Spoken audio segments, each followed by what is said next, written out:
सलमान खुर्शीद जी sir, आपसे जानना चाहेंगे क्या आकलन है अभी तक, खासकर उत्तर प्रदेश में देखें तो। आकलन क्या है? देखिए, कोई 400 की बात कर रहा था, अब वो भूल गया कि 400 क्या होते हैं। चारों तरफ से जो आवाज़ है जनता की आवाज़ है, और लोग कह रहे हैं कि जनता ये चुनाव लड़ा रही है और जनता की आवाज़ है, उसको मानना चाहिए। आवाज़ ये है कि स्पष्ट बहुमत इंडिया अलायंस का आ रहा है और एक अच्छी सरकार हम बना के देंगे। जो जितने सपने साकार करने की बात राहुल जी ने की है, वो सारे सपने साकार होंगे। उत्तर प्रदेश में आप कहाँ तक पहुँचे?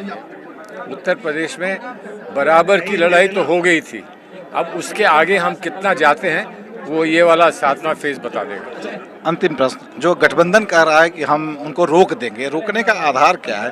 क्योंकि 5 किलो का अनाज जो है, तमाम जो योजनाएं हैं, ये सब सारी चीजें जो लाभ दे रहे हैं और आम जनता देखता है कि तुरंत क्या मिल रहा है, खटाखट क्या मिलेगा बाद में, लेकिन तुरंत जो मिला। आम जनता के बारे में हमारी सोच इतनी छोटी नहीं होनी चाहिए। आम जनता समझती है कि कोई आज दे रहा है तो उसका आधार क्या है, कल दूसरा दे पाएगा, कितना दे पाएगा, ये सब इसका आंकलन लगाती है आम जनता और उसके बाद अपना फैसला करती है। वो कैश एंड कैरी वाली बात नहीं होती कि ये लो और वोट दो, ये लो और वोट दो।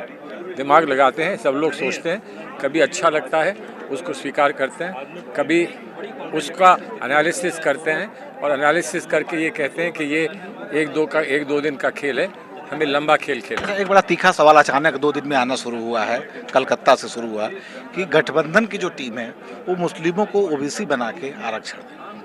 गठबंधन की टीम नहीं बना रही है, ये तो सच्चर कमेटी ने बनाया था।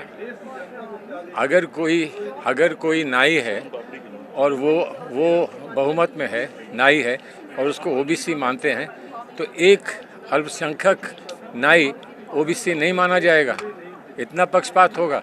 ये कॉन्स्टिट्यूशन अलाउ नहीं करता है।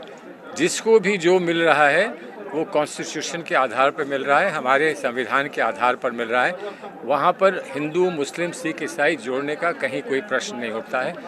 सिर्फ पिछड़ापन, पसमानदगी, सिर्फ उसी को आधार बनाया जाता है और कुछ नहीं। आपका नेता कौन है अगर बहुमत में आते हैं? हमारा नेता भारत की जनता है। हमने सबने मिलकर ये कहा है कि सारे नेता मिलेंगे, बैठेंगे। 1 तारीख को हमारी बैठक है, लेकिन जब भी चुनाव के सारे परिणाम आएंगे सब लोग एक साथ बैठेंगे और निर्णय लेंगे। धन्यवाद। तो ये थे कांग्रेस के वरिष्ठ नेता सलमान खुर्शीद, जिन्होंने बताया कि गठबंधन जो है इस बार बहुमत में आ रही है, उसके बाद फिर वो डिसाइड करेंगे कि उनका नेता कौन होगा।